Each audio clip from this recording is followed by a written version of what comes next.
ஆகாஷ்வாணி.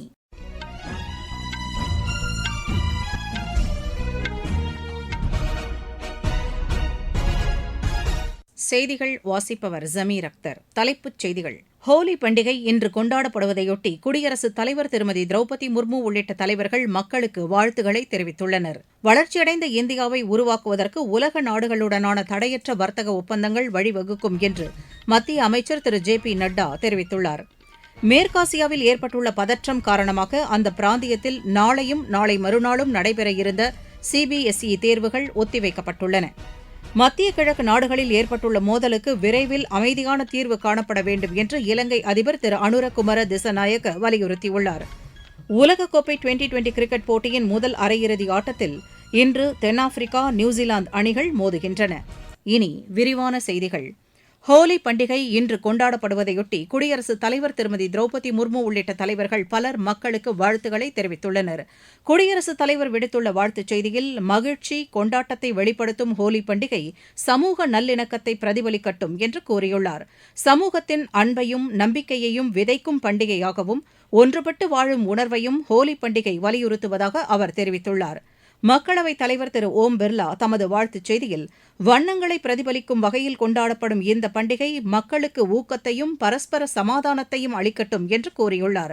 இந்தியாவின் வளமான கலாச்சாரம், சகோதரத்துவம் மற்றும் பாரம்பரியத்தை பிரதிபலிப்பதாக இந்த பண்டிகை அமைந்துள்ளது என்றும் திரு ஓம் பிர்லா தெரிவித்துள்ளார். வளர்ச்சியடைந்த இந்தியாவை உருவாக்குவதற்கு உலக நாடுகளுடனான தடையற்ற வர்த்தக ஒப்பந்தங்கள் வழிவகுக்கும் என்று மத்திய சுகாதாரத்துறை அமைச்சர் திரு ஜே.பி. நட்டா தெரிவித்துள்ளார். பொருளாதார வளர்ச்சியை வலுப்படுத்துவது தொடர்பான பட்ஜெட்டுக்கு பிந்தைய காணொலி கருத்தரங்கில் நேற்று அவர் பங்கேற்று பேசினார்.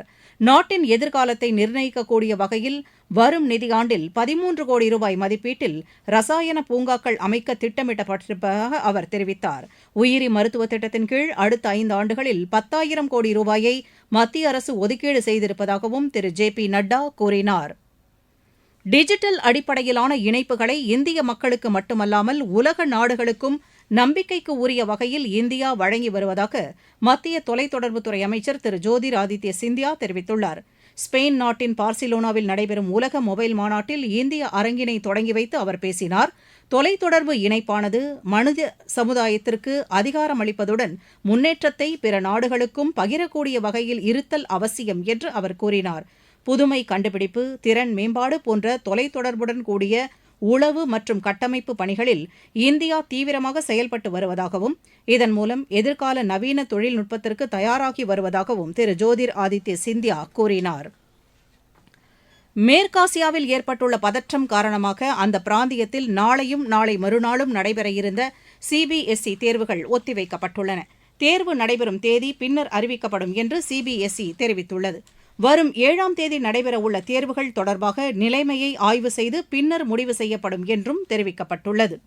நீங்கள் கேட்டுக்கொண்டிருப்பது ஆகாஷ்வாணியின் செய்தி அறிக்கை. மக்கள் போற்றும் மத்திய பட்ஜெட்.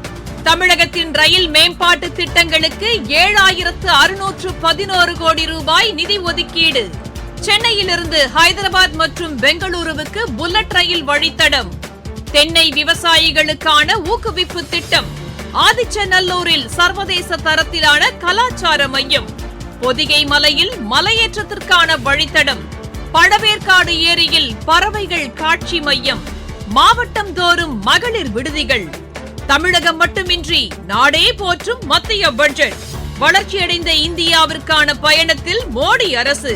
தொடரும் சீர்திருத்த நடவடிக்கைகள்.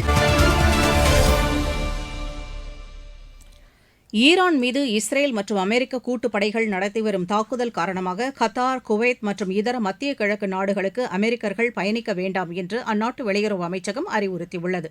அமெரிக்க வெளியுறவு அமைச்சர் திரு மார்க்கோ ரூபியோ வெளியிட்டுள்ள அறிக்கையில், பாதுகாப்பு காரணங்களை கருத்தில் கொண்டு ஈரானில் வசிக்கும் அமெரிக்கர்கள் உடனடியாக அங்கிருந்து வெளியேறுமாறு கேட்டுக் கொள்ளப்பட்டுள்ளது. மேலும் பஹ்ரைன், குவைத், எகிப்து, இஸ்ரேல் ஆகிய நாடுகளுக்கும் இந்த அறிவுறுத்தல் பொருந்தும் என்று அமெரிக்கா தெரிவித்துள்ளது. இதனிடையே டெஹ்ரான் நடத்திய பதிலடி தாக்குதலில் துபாயில் உள்ள அமெரிக்க தூதரகம் தாக்கப்பட்டதாக தகவல்கள் தெரிவிக்கின்றன. மேலும் பல அமெரிக்க ராணுவ தளங்கள் மீது ஏவுகணைகள் வீசப்பட்டதாக அந்த தகவல்கள் மேலும் கூறுகின்றன. இந்நிலையில் சவுதி அரேபியாவின் பாதுகாப்பு மற்றும் மக்களை பாதுகாக்க தேவையான நடவடிக்கைகள் எடுக்கப்படும் என்று அந்நாட்டு அமைச்சரவை வெளியிட்ட அறிக்கை தெரிவிக்கிறது.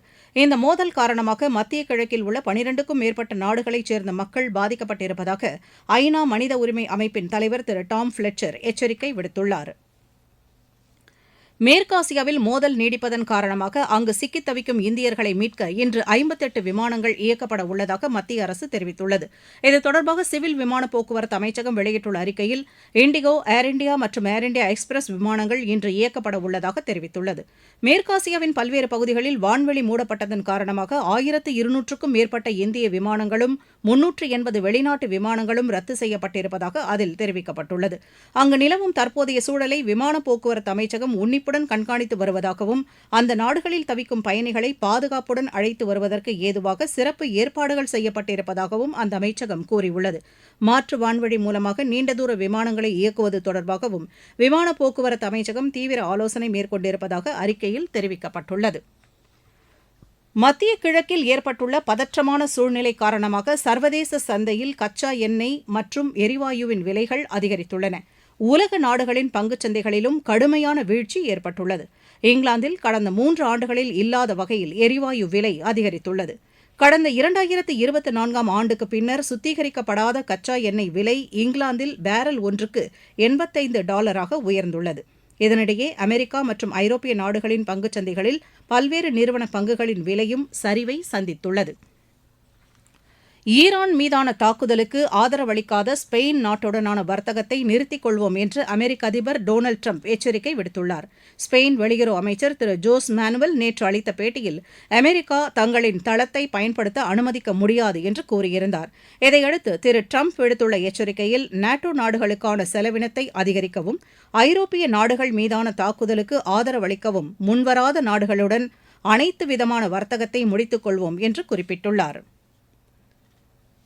மத்திய கிழக்கு நாடுகளில் ஏற்பட்டுள்ள மோதலுக்கு விரைவில் அமைதியான தீர்வு காணப்பட வேண்டும் என்று இலங்கை அதிபர் திரு அனுர குமர திசநாயக வலியுறுத்தியுள்ளார். கொழும்புவில் அந்நாட்டு நாடாளுமன்றத்தில் நேற்று உரையாற்றிய அவர், மோதல் தொடர்ந்து நீடித்தால் உலக நாடுகளிலும் இலங்கை உள்ளிட்ட பல்வேறு பிராந்தியங்களிலும் பொருளாதாரம் வெகுவாக பாதிக்கப்படும் என்று கூறினார்.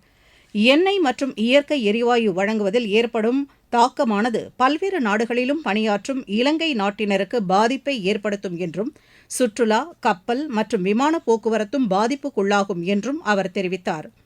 இலங்கை அரசின் மத்திய வங்கி மற்றும் நிதி அமைச்சகம் தற்போது எழுந்துள்ள சூழலை உன்னிப்புடன் கண்காணித்து வருவதாகவும் அவர் குறிப்பிட்டார். இலங்கையை பொறுத்தவரை தற்போது போதிய அளவு டீசல் மற்றும் எரிவாயு கையிருப்பில் உள்ளதாகவும் 27 நாட்களுக்கு தேவையான பெட்ரோல் உள்ளதாகவும் திரு அனுரகுமர திசநாயக தெரிவித்தார். ஒடிஷாவில் இருந்து மாநிலங்களவைத் தேர்தலில் போட்டியிடும் 2 வேட்பாளர்களை பிஜேபி அறிவித்துள்ளது. மாநில பிஜேபி தலைவர் திரு மன்மோகன் சாமல், முன்னாள் நாடாளுமன்ற உறுப்பினர் திரு சுகீத் குமார் ஆகியோர் போட்டியிடுவதாக பிஜேபி அறிவித்துள்ளது. ஒடிஷாவில் காலியாகும் 4 மாநிலங்களவை இடங்களுக்கான தேர்தல் இம்மாதம் 16ஆம் தேதி நடைபெறவுள்ளது. உலகக்கோப்பை டுவெண்டி கிரிக்கெட் போட்டியின் முதல் அரையிறுதி ஆட்டத்தில் இன்று தென்னாப்பிரிக்கா, நியூசிலாந்து அணிகள் மோதுகின்றன. கொல்கத்தாவில் இப்போட்டி இரவு 7 மணிக்கு தொடங்குகிறது. நாளை மும்பையில் நடைபெறும் 2வது அரையிறுதி ஆட்டத்தில் இந்தியா இங்கிலாந்தை எதிர்கொள்கிறது. இறுதிப் போட்டி அகமதாபாத்தில் வரும் 8ஆம் தேதி நடைபெறும். ஆசிய கோப்பை மகளிர் கால்பந்து போட்டியில் இன்று 2 ஆட்டங்கள் நடைபெறவுள்ளன. ஆஸ்திரேலியாவின் பெர்த்தில் நடைபெறும் இப்போட்டியில் காலை மணி 10:30க்கு நடைபெறவுள்ள ஆட்டத்தில் ஜப்பான் சீன தைப்பை அணியை எதிர்கொள்கிறது. மாலை மணி 4:30க்கு நடைபெறவுள்ள மற்றொரு ஆட்டத்தில் இந்தியா வியட்நாமை சந்திக்கிறது. பெர்மிங்ஹாமில் நேற்று தொடங்கிய ஆல் இங்கிலாந்து பேட்மிண்டன் போட்டியின் ஆடவர் ஒற்றையர் பிரிவில் இந்தியாவின் லக்ஷயா சென் சீனாவின் ஷி யுகியை வீழ்த்தி அடுத்த சுற்றுக்கு முன்னேறினார். மீண்டும் தலைப்புச் செய்திகள். ஹோலி பண்டிகை இன்று கொண்டாடப்படுவதையொட்டி குடியரசுத் தலைவர் திருமதி திரௌபதி முர்மு உள்ளிட்ட தலைவர்கள் மக்களுக்கு வாழ்த்துக்களை தெரிவித்துள்ளனர். வளர்ச்சியடைந்த இந்தியாவை உருவாக்குவதற்கு உலக நாடுகளுடனான தடையற்ற வர்த்தக ஒப்பந்தங்கள் வழிவகுக்கும் என்று மத்திய அமைச்சர் திரு ஜே.பி. நட்டா தெரிவித்துள்ளார். மேற்காசியாவில் ஏற்பட்டுள்ள பதற்றம் காரணமாக அந்த பிராந்தியத்தில் நாளையும் நாளை மறுநாளும் நடைபெற இருந்த சிபிஎஸ்இ தேர்வுகள் ஒத்திவைக்கப்பட்டுள்ளன.